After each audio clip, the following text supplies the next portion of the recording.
right, can you hear me okay? It seems to be working. Okay. Yes, I am very jet lagged today, so if I just suddenly stop, you know why. So I became the Chief Technology Officer for Thoughtworks about 2 months ago. But before that, I was leading modernization, platform, and cloud for Thoughtworks, right? And that's the fundamentals of digital transformation, is modernizing the software that we already have within the system. I guess, when did this stuff start? Was it 5 months ago, 6 months ago? It feels like a lot longer. But very quickly, my leadership team of my existing organization, they knew that I was coming into this role. So I sat down for a virtual one-on-one, as you do, with my lead in China, and he said, hey, you're about to become the CTO of Thoughtworks. Good luck. The most disruptive technology that's happened to us in 10, 20 years is about to land in front of you, and you need to worry about it. And there's no prizes for guessing what that was. So I've been in this industry for 20 years. This isn't the first technology that's hit the very top of the hype cycle. The metaverse, blockchain, mobile, like you name it, insert your technology here, everything's going to change. But the difference for me with this, pointing to Andy's talk, is that I recognized very quickly, alongside my colleagues, how disruptive this was for Thoughtworks' business model. We solve clients' problems with technology. The secret sauce of what makes Thoughtworks so great is how we deliver software, the principles we use, the methods we use, the books that we've written about continuous delivery and microservices.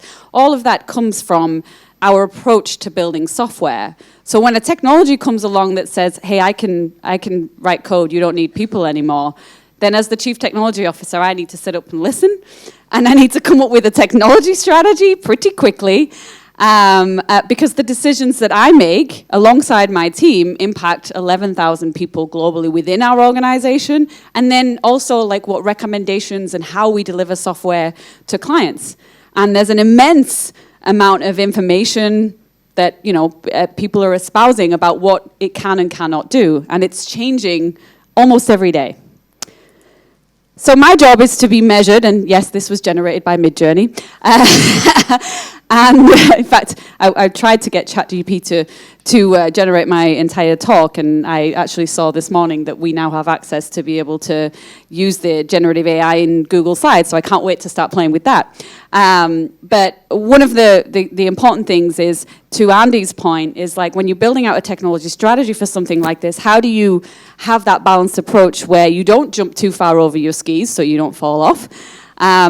But you also can't do nothing, right? Every consulting firm, every software development firm in the world has hundreds of people focused on what this can do, because we're all competing with each other. Sorry, wrong way, wrong button. And people are making a lot of noise and a lot of promises. And what's funny about this, right, is that talking about what developers can and can't do, is when we when we first pulled these data points, this one here, page not found, was a censure. But obviously they must have said something that they then decided wasn't true and took it down. So that's the world that we're living in right now, where even the things that people are saying, it stops being true months later. But what I did quickly realize is that everyone is focused on the coding part. And I'm like, wait a minute, that can't be right. There's way more to delivering software than code. And something that I've been saying for absolutely years when people focus on code is that, it's all just about sitting down and writing code. Like the job of building software is just putting a developer in front of a laptop, in front of a computer, in front of an IDE, and writing code. That's what building software is. And that's one of the reasons that, although at Thoughtworks we've been using the extreme programming practice of pair programming for years, our clients for years have been like, why am I paying for 2 developers to write the same code? It's more expensive. And we've had to do lots and lots of work to explain that actually that's a huge, poor assumption, because actually that work is design. And having 2 heads developing code and coming up with design actually gets you better quality code in the end, less defects and less cost. And I will talk more about that. But the real point is that the coding is not the work. Software is constantly changing. As I said, I used to run modernization platforms and cloud. I think there's something like 20% or less, or maybe slightly more, of the software in the world is on the cloud. And there's a reason for that, because a lot of it has been around for a very long time, and it's not easy to migrate, and it's very expensive to modernize, because it's not been written in a way that allows you to maintain it and change it. Because at the end of the day, you read code way, way more than you write code. And in fact, one of my very first jobs out of university 20 years ago was, they called us systems analysts. That was what they called the graduates. What the job really was fixing bugs and defects. They saw it as a way to get us to learn about the code base. But what I learned is that there are way, way more bad ways to write code, and many, many bad styles of writing code than there are good. And that developed my interest on, like, well, how do you write good code so that it's maintainable and it allows you to continue to evolve your business in the future, so you're not completely hamstrung by the code that's written. Because building the software is not just about how fast you can build the software, but whether you've built the right software in the first place. So we've all heard the term technical debt, and that the more technical debt you have, the harder it is to change the software. So what do? We just rebuild it. How many systems do you have in your organization that have been rebuilt more than once? A lot, right? Because otherwise there wouldn't be hundreds and hundreds and hundreds of thousands of technology consultants and developers in the world constantly rebuilding and rewriting software. And sometimes that is because it was poorly written in the first place, or it's been written in a technology stack that is no longer suitable or can't be migrated to the cloud. But sometimes it's because your business is changing and you want new products and new software. And that's just another thing that's going to happen with generative AI. Technology is constantly changing under our feet. Now, we talk about, we've been borrowing the terms of building for a while. My brother's like an actual architect, like he builds actual buildings, and when they make decisions about buildings and they put buildings up, if they do it right, they can stand for like hundreds of years. Software could not be any further from that, right? It is a constantly moving landscape. And to steal that analogy further, the landscape, like if you compared it to building buildings, it would be like, okay, we've built this building here in Hong Kong. We'd like to now put it over there right in the water. So it's just, the analogy just breaks down because you constantly rebuild code because of the state of the code and how well it was written in the first place, how much work and time and design you put into that, as well as the constantly changing landscape of the business. And this particular slide shows that for anyone that follows Thoughtworks as a technologist, we've been building the technology radar for the last 10 plus years. And we initially created it, it's literally the metaphor of a radar, right? So like what things should be on our radar, what technologies and platforms and techniques and tools should we be paying attention to.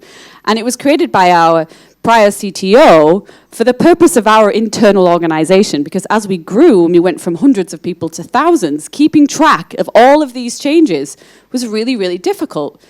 So she created a technology advisory board to help her understand that, and they came up with this metaphor of a radar, and our clients found it so useful that we started publishing it externally.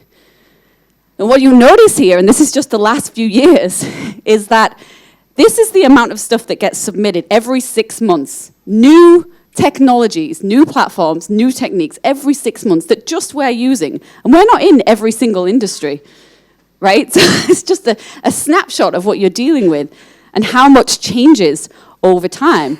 And in fact, the last radar, which was put together last week, so it'll be released in about a month, we've been using the same process to build this radar for 10 years. We had to come up with a new process because there were so many tools based on large language models and generative AI that even we couldn't put it through our regular process. We had to assess them all separate, like instead of assessing one at a time, we had to put them all together and assess them relative to each other. So this is like a crazy, crazy space that's already insane, and then you apply generative AI on top of it, and the complexity of what we're dealing with is mind-boggling, in fact. But coming back to reading code more than you write,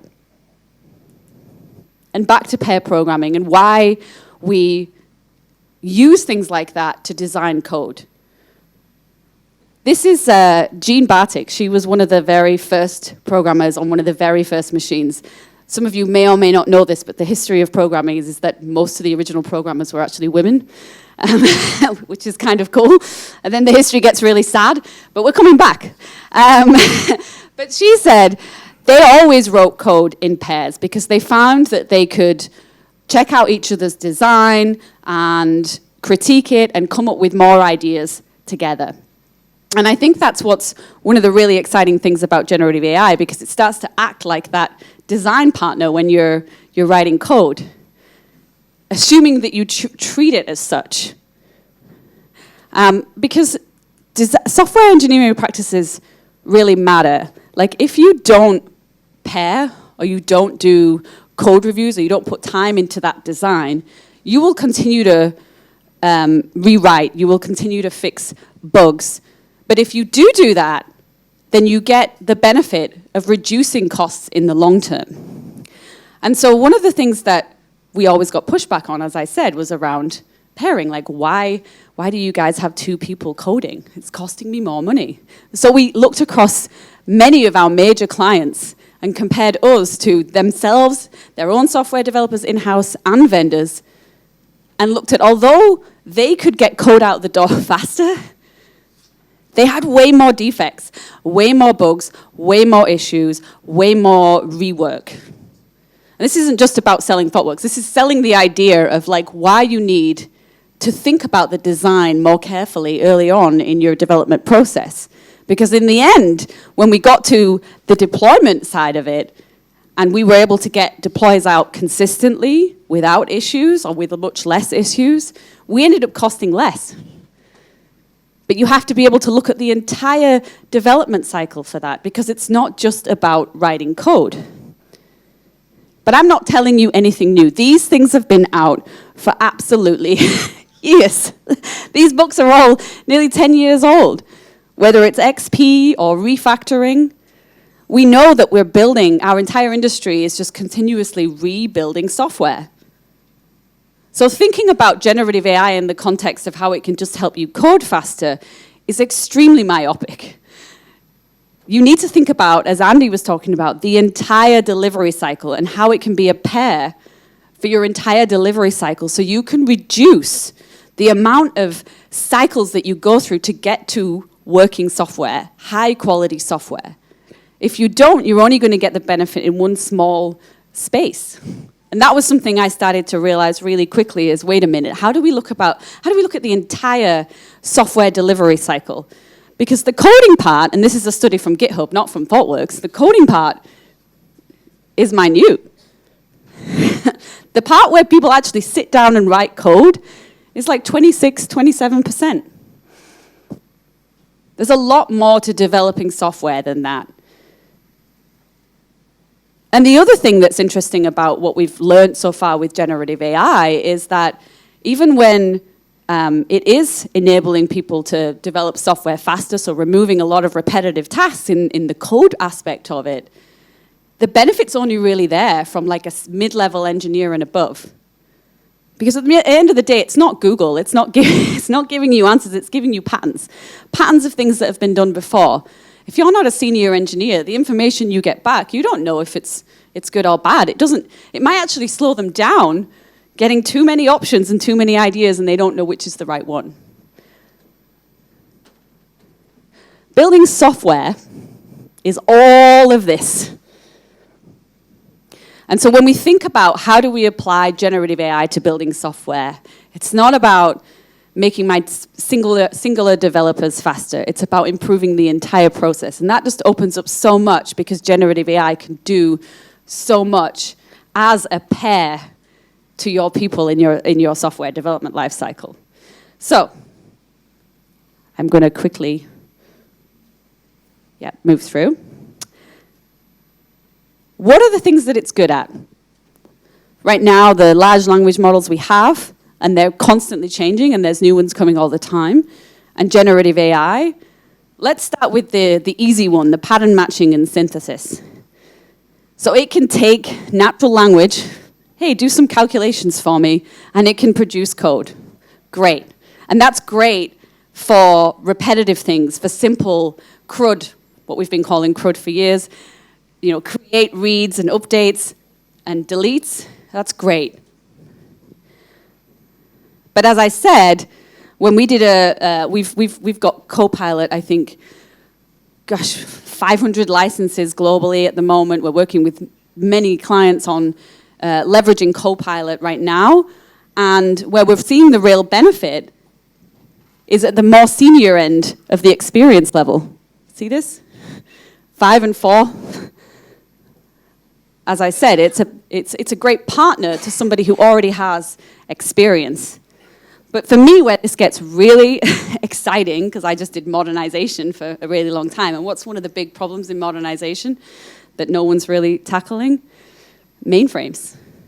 How many people have attempted to modernize their mainframe system and just given up because it's too expensive?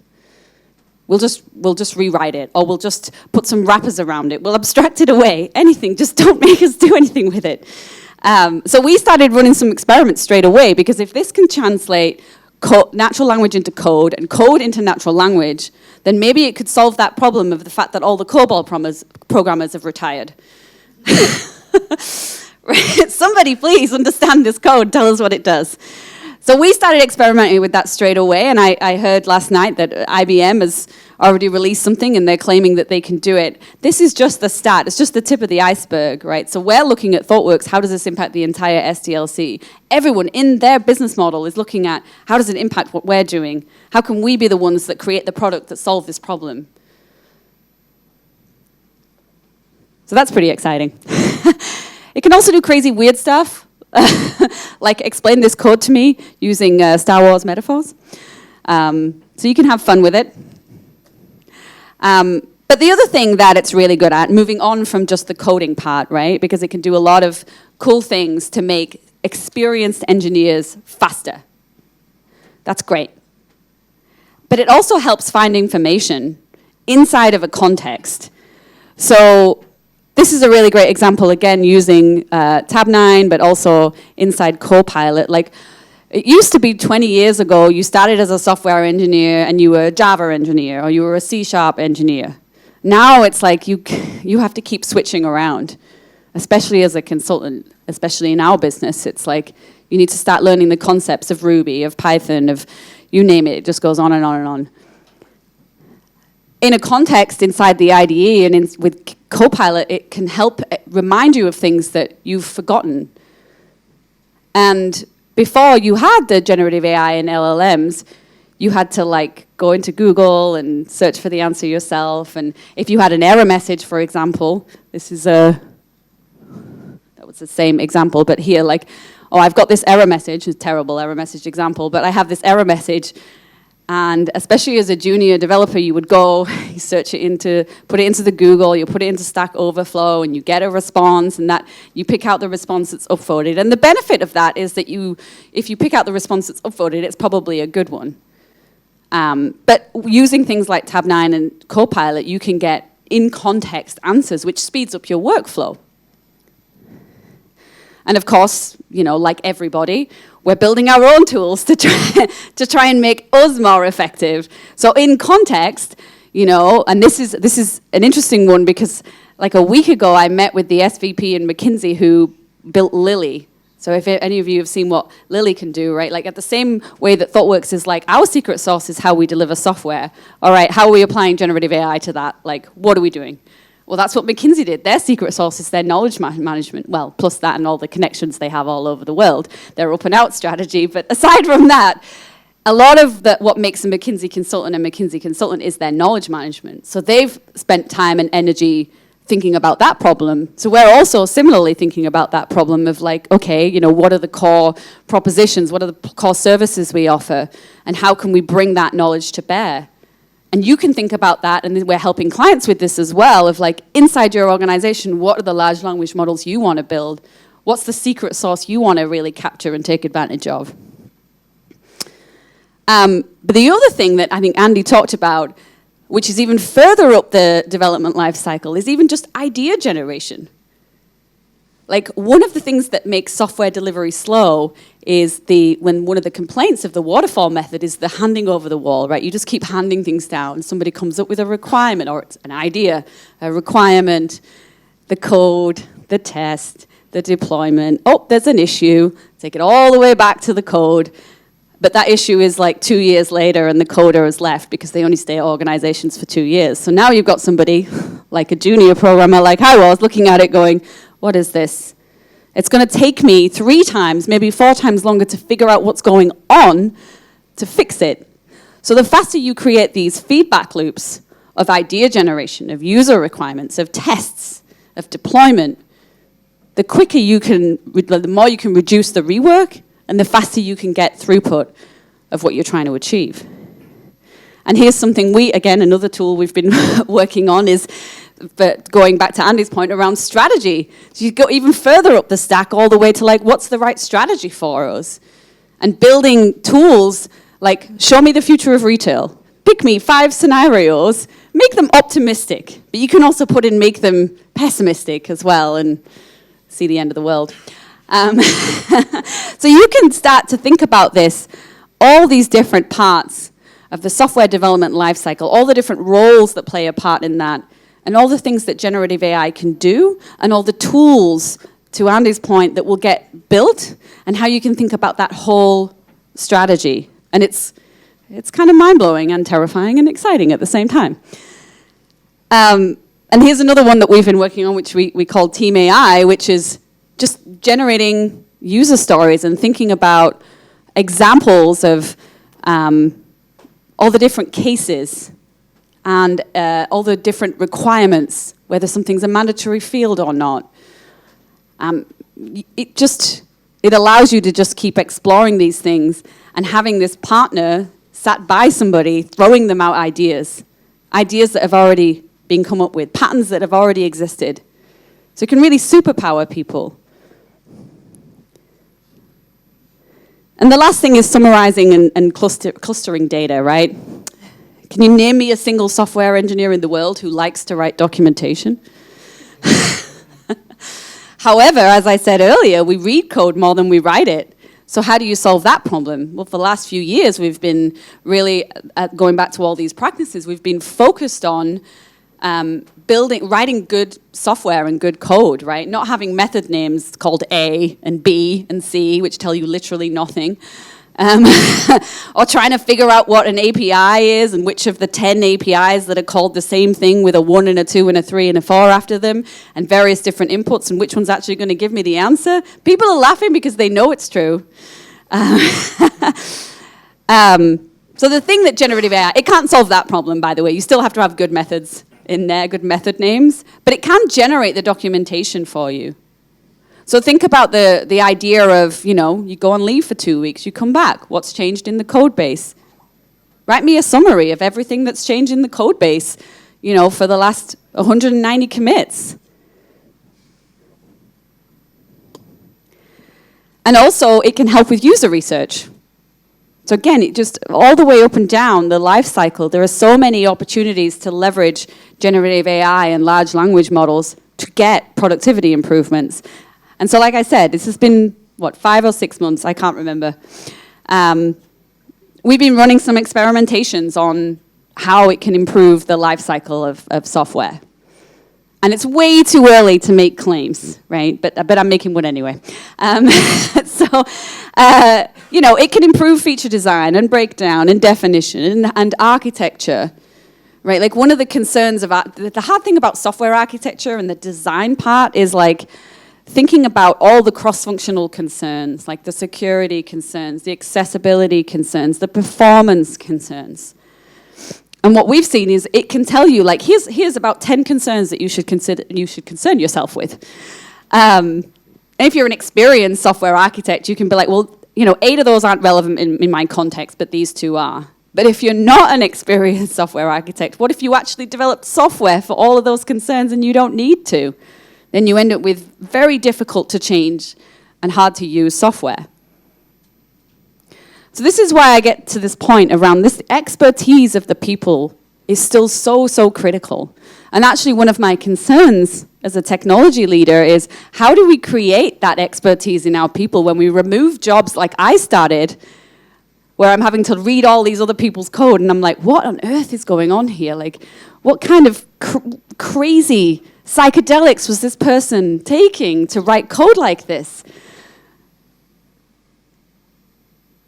That is something that will potentially go away, right? You'll have the generative AI telling you what it does or giving you options of how to implement something. But if you don't have the experience and expertise to make critical judgment calls on that stuff, then you could end up generating a lot more bad software. And that's actually one of my predictions, is that we're going to generate way more bad software first before we start to see where this can really enable us to create better software. So although we can get lots of benefits, again, like something else we looked at, we can really reduce the amount of time it takes to get software out the door. What I discovered over my early days of assessing all these different technologies and how it impacts the SDLC is that it all comes back to these core principles around modern software, right? Anyone that's really building modern software knows at this point that modern software is about flow. It's about removing waste from the system and getting your development and delivery teams into a state of flow so they can get the best products, the highest quality products out to your customers as soon as possible. And again, Thoughtworks is not alone in this. This is a study from Google. We've seen studies from GitHub. We've seen studies from Amazon. In fact, Andy Jassy, the new CEO of Amazon, created an engineering effectiveness or a developer effectiveness or developer experience team because he recognized how much waste was inside the software development lifecycle. And some of this waste can be helped by generative AI. Like finding information, well, we just talked about how that can help. Reducing the feedback cycles, again, it can help with that. Can it help with cognitive friction or will it make it worse? Who knows? Can it help with your developer experience friction? Probably. Can it help with your operating model friction? Probably not. So there's a long way to go. But generative AI can remove a lot of the impediments to flow. But it won't create flow in the system, which is why you have to look at the entire software development lifecycle, including thinking about how we're going to train the engineers of the future to be good engineers when they're not learning from the bad stuff, right? Because we all learn better from hard things. That's one of the unfortunate truths about humanity. Our parents learned about a hard lesson and then they try and teach it to us and no, I don't need to listen to you. I'm going to learn this the hard way. It's almost human nature to learn things the hard way. And so how do we create good engineers when we've just got machines giving them information about here's how you do it, and they have no way to reckon with that. So that's going to be a problem we have to solve. But as I said, there's a lot that it can help with, but there are things that it won't help with that we as leaders still need to have to solve for. You still need to think about how do you create flow through your system using the principles of lean to remove waste in order to enable people to be effective in their roles. And as I said, if we, will it replace developers? Not anytime soon, because what I know from working with clients for years and years and years is that the product backlog, it never shrinks, it always gets bigger and bigger. We want more and more things, we need to compete, the technology landscape is changing. We're always trying to change stuff. For good reason, we have to just accept that. So if we can make teams 20 to 30% faster or maybe 50% faster in the future, will that mean we have 20 to 30% or 50% less people? No, we'll probably just put in 20 to 30 to 50% more software into the system and potentially not very well-written software if it's not got that critical eye over it. We don't have the right engineers looking at the output. And so potentially even more legacy code for us to make a mess of.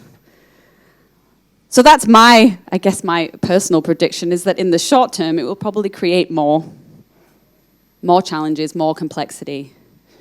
But we have to get our arms around that and figure out how to make it better. And I think using the principles of lean is really the way to go. Of course, Andy talked about this, so I couldn't really talk about generative AI. We're reminding everybody of the risks, but specifically within software delivery lifecycle is the hallucinations, right? So they're just making stuff up because it's just pattern matching. It's not actually gathering specific information, and there's loads of examples out there. But that's from an idea generation, from a brainstorming perspective. Those hallucinations are actually useful. So you got to think about it from both sides. So I'll finally end by saying, look, it can make you write code faster. Plenty of people are saying that, and they're saying that for a reason, because it removes a lot of repetitive tasks. Great, that's awesome. But thinking about it in that context is myopic. You've got to think about the entire SDLC and how it can impact beyond just the coding. But really, to produce high-quality software at speed, those engineering practices and those practices of lean, they're even more important. Because as Andy said, the more chaos, the more governance, right? You need more governance in the system. But wait. Will we even need software in the future? This is my, where is this going? Right? Because as a leader, I have to think about, well, where could this end? If software that we build in our systems, especially the internal, business software that we have, is really just about exposing and answering questions within our data and putting in new information and then exposing that and answering questions, how much software will we need? I don't know. That's probably a talk for next year or the year after. But in the short term, we'll probably create a lot more. So, as Andy said, I think the important thing is to balance not getting left behind with a thoughtful approach to this. Because I can guarantee every single software engineer in your organization is already using this. And I can also guarantee that there's already IP infringements happening all over the place. So getting your arms around and understanding the entire SDLC and what are your recommendations? How do you want to approach this? How do you want to govern this? Is going to be really, really critical for all of us as technology leaders over the next couple of years. So I wish you luck, and myself, and I hope you enjoy the afternoon. Thank you.